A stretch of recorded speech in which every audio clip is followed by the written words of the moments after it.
What's up, guys? Barry Game here, back with some more Idle Heroes, and today is the day we've been talking about. We have the brand new Ormus and Grey Dwarfs as permanent events. They're still in limited, but the big thing is we need to upgrade one of our artifacts, mainly being this candy bar. So we are going to upgrade it to Glittery, and we're going to see what we can do with this artifact on our main Eloise. So let's see how this works out. We're of course going to be quite a bit squishier not having a crown on, but this is going to allow us to not be CC'd, which is very, very big. We're going to keep on that dot purify as well.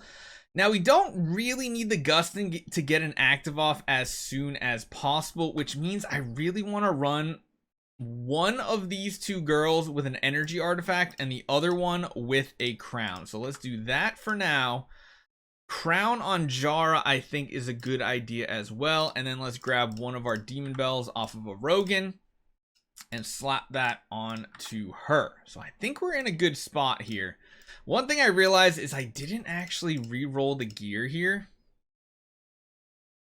I think I want to. Be right back. Okay, took a little bit of time. Might have spent a few gems here as well.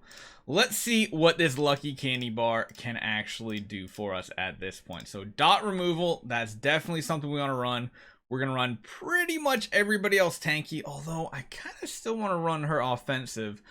The problem being I don't think she's going to get a round one active.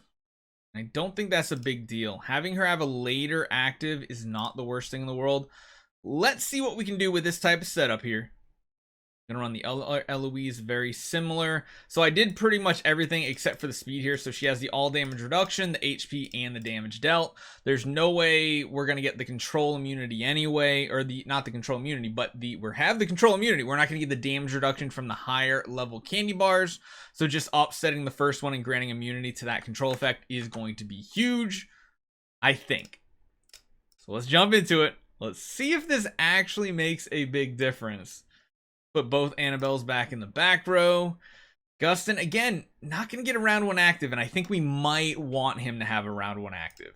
We're going to have to see how this works out. So her counterattacks are strong enough that I don't think she needs the crown. She did proc very early there. Oh my goodness. Maybe Lucky Candy Bar is not going to be the answer, and the answer has to be double Gustin. That is very interesting. Maybe we need to put her in a safer spot. Maybe there's a lot of stuff we need to talk about here. Let's go back and put the double demon bells on to the Annabelles. Let's do that. Nope, not you. You. There we go. I think that's good. And I think the other thing I'm going to try here, I'm going to be putting her in the back row this time. Maybe it's a little more protective than it being exposed right in the front row, getting hit by those warriors. It might turn out to be a better situation. We get a little CC on them warriors. We do get the totem down. Oh my goodness. I'd really love to know how the people that did it with Lucky Candy Bar actually survived. Maybe they just CC them like a ton, because she is just completely melting. Like, not even any hope whatsoever. This is very interesting. Maybe instead we should... No, I mean, I don't see how we're surviving this, honestly. We're just taking so much damage. Well, this is pretty optimal setup right here. But I feel like it's not doing anything better for us than if we ran an offensive Eloise. I mean, she's also the householder, so I mean, this isn't looking great. Maybe we put it on someone different, like a Jara, to hopefully live longer or not be CC'd.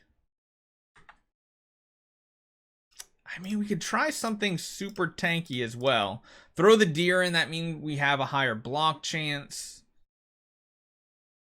So she gets hit 3 times there. Let's watch at the end of the round and see what's happening. So reflect damage hurts.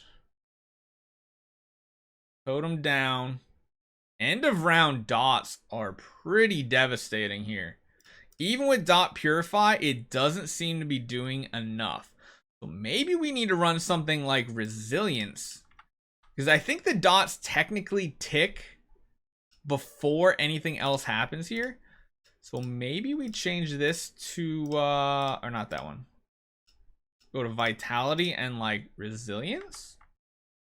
Get a little bit additional heal, because if we can get her to live like one more round, that would be perfect. Maybe what we really need to be happening here is getting tons of CC off. Maybe running other heroes that have more CC potential is the way to go. Now that right there, the puppet on the boss, that is very huge for survivability's sake. So she still went down. Not good. Not good at all. Man, that feels bad. So Candy Bar doesn't seem to be the solution here. I'm going to have to do a little bit more research and see what everybody else was running to actually make this work out. Because that is surprising. Could we run it on anybody else to have any use? I don't think so, because I don't think the Candy Bar is really going to help out that much more. Unless we need to run her extremely tanky. Like, we're talking tanky to the max. Like, we're even going to do a block HP stone. Has potential. Maybe. That way we're just really investing in her HP to survive. But then at that point, she's not doing as much damage. I don't know. We could put her back in the front row. Put her in the second slot, maybe.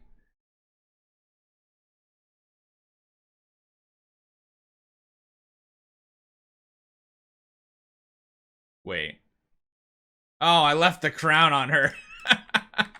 Well, I'm like, wait, my little petty brain is not thinking this one through. I'm like, how did she just get... it's stupid. It's stupid. I know. We'll do one more with her in the back row, and then we'll jump her to the front row to see if that changes anything. Because everybody hits like the entire front or the entire back row in this setup. Looks like both Annabelle actives hit the boss, which was a little useless there, because the active can't hit the boss. He's immune to it instead of hitting the little guys. I mean, she's alive. No, she's dead. She's still dead from the end of round dot damage. That is disgusting. Absolutely disgusting. All right, let's try putting her back in the front row to see what would happen here.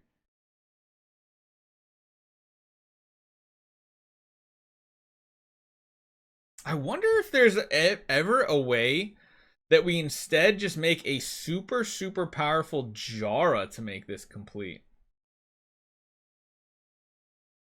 I'm honestly tempted to all-out offensive our Jara and see if she can do enough damage to win this. Because, yeah, that's, it's just not doing anything here. Not working out. Not one little bit. Honestly, I feel like heroes that have like mass CC, like regular Jaras, could be extremely strong in this mode here. That feels bad. Not horrible though. Yeah, this Jara without a crown, heroes just melt in these game modes. Just completely and utterly melt. I feel like you have like 3 rounds to get actives off and hope that you can just kill the enemy. So I think what I want to do is the next time we jump into this, I want to put Jara as our main householder, build her extremely offensive but still with a crown, have some energy feeding going on with very tanky Eloise to make sure they get round 2 actives to feed more energy. And maybe this could work out. Maybe. Otherwise, I think the double Gustin is probably going to be the answer here. But Lucky Candy Bar, not the answer we were looking for. Makes her way too squishy. I thought she would survive more from the hits, but the problem is the end of round dot damage is just shredding her pieces. So hopefully you guys enjoy this one. Lesson learned, Candy Bar still not really that worthwhile. I'll see you guys next time.